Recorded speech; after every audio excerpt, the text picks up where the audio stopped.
अचम्म र उल्टा होइन। पहिला तिमीहरूकै सरकार भएको बेला रवि राम छानेलाई चाहिँ रातारात पक्राउ पुर्जी पनि नलिकन चाहिँ ए भाउ तिम्रो अन्तिम इच्छा के छ भाउ, अन्तिम इच्छा के छ भनेर लिएर जाँदा चाहिँ कानुन हुने प्रतिशोध नहुने। अनि अहिले चाहिँ ठ्याक्क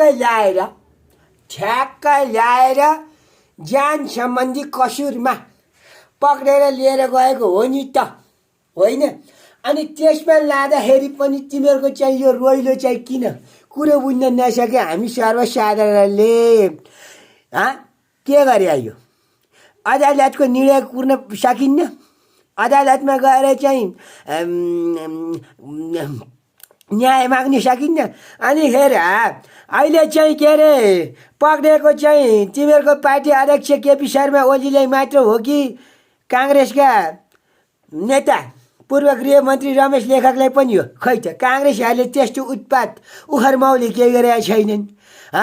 तिमीहरू फेरि यही विध्वंस डाङडाङ र डुङडुङ तोड्ने र फोड्ने हान्ने, पत्रकारहरूलाई पनि बक्सिङ हान्ने नि महिलाहरू पनि किन यस्तो चाहिँ उखरमाउले भएर हिँडे हो, डाङडाङ र डुङडुङ बजाएछन्। एउटा चाहिँ साधारण चाहिँ सहकारी ठग मुद्दामा लिएर गएका मान्छेलाई चाहिँ लाँदा कानुन हुने रातारात कुन ठाउँमा भने पनि लगैने। आनन्दसित तिम्रा नेतालाई बिहान गएर कुरेर बसेर ढुकेर औषधि सबै कुरा मुटु मृगौला सबैको औषधि खुवाएर चाहिँ लिएर गए होइन भने कुर्ने हुँदैन। धरपकड भनेका छन्, डाङडाङ र डुङडुङ गरेका छन्। तिमीहरू साँच्चीकै राष्ट्रभक्ति मान्छे हो कि पार्टी भक्ति मान्छे हो कि व्यक्ति भक्ति मान्छे हो?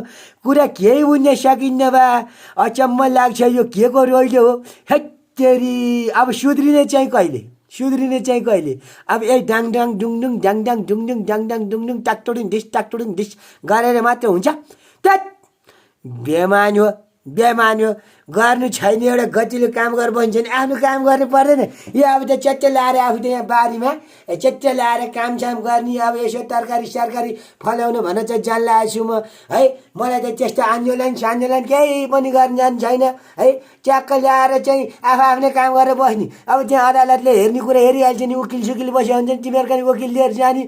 अनि खेर अलि भन्ने पनि तिमीहरूको त्यो संसदमा पनि 20-25वटा चाहिँ संसद बिउ छ क्यारे नि त होइन। त्यही बिउले पनि त त्यहाँ संसदमा चाहिँ कुरो उठाउलान्, भएन उसो भएन भनेर चाहिँ तर्कसँग कुरा गर्लान्, तोडफोड नलान्। फेरि तिमीहरूको यही बानीले गरेर त्यहाँ संसदमा पनि फेरि डाङडाङ डुङडुङ गर्लान्। त्यसो चाहिँ गर्नुहुन्न भन्नु नि, यो भएन, यो अत्याचार हो।